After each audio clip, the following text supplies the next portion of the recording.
I promised you in another video this recipe for tartar sauce.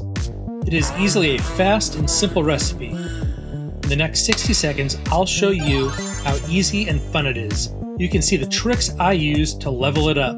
Dine with Devin. I'm that cooking guy taking you on a culinary journey to make the recipes you love. Squeeze half of a large lemon. If you have one of these squeezy doodads, the work goes fast and easy peasy. Add in 2 cups mayo, 1 cup relish. I prefer hamburger relish.